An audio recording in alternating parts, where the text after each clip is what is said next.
Sir, जिल्ह्यामध्ये पहिल्या यादीमध्ये जवळपास 1,30,000 शेतकरी पात्र झालेले होते. मात्र त्यापैकी 29,000 शेतकऱ्यांनीच ई-केवायसी केल्याचं समोर आलंय. लोकांमध्ये यादीमुळे संभ्रम आहे आणि केवायसी करत नाही. तुम्ही काय आवाहन कराल आणि काय सगळा प्रकार आहे?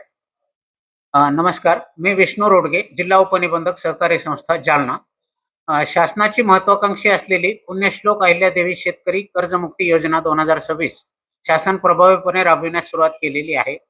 या यादीमध्ये काही संभ्रमावस्था जरूर निर्माण झालेली आहे. त्या अनुषंगाने मी स्पष्टीकरण देऊ इच्छितो.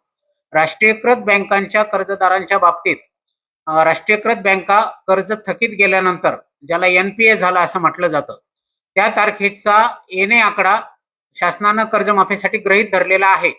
परंतु शासनानं प्रसिद्ध केलेल्या यादीमध्ये एकूण येणे बाकी NPA ची रक्कम न येता हेअरकट म्हणजे विशिष्ट प्रमाणात सदर खात्यास सवलत दिल्यानंतर येणारी रक्कम जी शासन कर्जमुक्तीद्वारे बँकेला देणार आहे ती आलेली आहे. परंतु शेतकऱ्यांनी यावरून गोंधळून न जाता उदाहरणादाखल मी असं सांगतो की एखाद्या शेतकऱ्याकडे NPA झाल्यानंतर 1,00,000 रुपये येणं असेल बँकेचं व्याजासहित, तर ते खातं NPA झाल्याच्या दिनांकानुसार शासनानं हेअरकट म्हणजे विशिष्ट प्रमाणात सवलत देण्यासाठी टक्केवारी ठरवून दिलेली आहे. समजा त्या शेतकऱ्याला 45% सवलत देऊन 55% तडजोड रक्कम शेतकऱ्याच्या यादीमध्ये शेतकऱ्याच्या नावासमोर दर्शवण्यात आलेली आहे, जी की उदाहरणादाखल मी जे सांगितलं 1,00,000 रुपये येणं असलेला शेतकरी त्यांच्या नावापुढे आम्ही प्रसिद्ध केलेल्या यादीमध्ये विशिष्ट क्रमांकासह जी यादी आलेली आहे त्या यादीमध्ये त्या शेतकऱ्याच्या नावासमोर 1,00,000 रुपये न येत दिसता 55,000 रुपयेच दिसतात. परंतु याचा सरळ अर्थ असा आहे की 55,000 रुपये शासन बँकेला देणार आहे आणि उरलेले 45,000 रुपये बँक सहन करणार आहे, सोसणार आहे.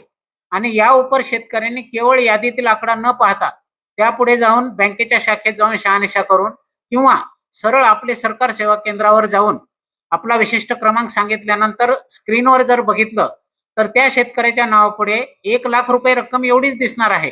त्यामुळे शेतकऱ्यांनी अजिबात गोंधळून जाऊ नये आणि शासनास सहकार्य करावं, लवकरात लवकर आधार प्रमाणीकरण करून घ्यावं अशी प्रशासनाच्या वतीने मी आवाहन आणि विनंती करतो. धन्यवाद. हेअरकट नेमकी काय सूत्र आहे? कारण त्यामुळेच खरं तर गोंधळ निर्माण होतोय शेतकऱ्यांमध्ये.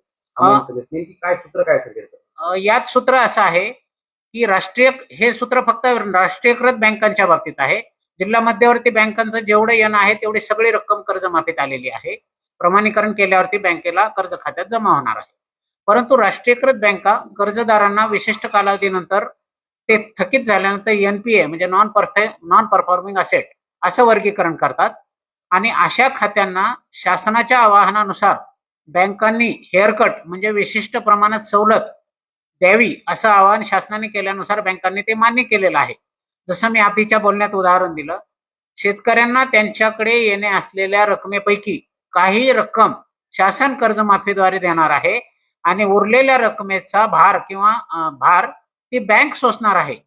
त्यामुळे शेतकऱ्यांनी निश्चिंत राहावं. त्यांच्या कर्जमाफीत पैसे कमी आले तरी बँक त्यांना नील प्रमाणपत्र देईल. बँक त्यांना भविष्यात कोणतेही पैसे कर्जापोटी मागणार नाही याची मी ग्वाही देत आहे. म्हणजे जो आकडा कमी दिसतोय आणि काही पोर्टलवर तो आकडा बरोबर दिसतो तर शेतकरी पूर्णपणे कर्जमुक्त होणार आहे, 100% कर्जमुक्त होणार आहे. कारण पोर्टलवर आकडा पूर्ण येणे बाकीचा दिसत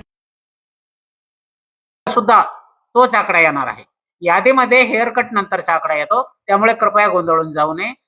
शक्य तेवढ्या लवकर आधार प्रमाणीकरण करावं जेणेकरून शासन ते पैसे बँकांना पाठवू शकेल आणि संबंधित शेतकऱ्याला नव्याने पीक कर्ज मिळण्याचा मार्ग सुकर होईल. कृपया शेतकऱ्यांनी शासनास सहकार्य करावे.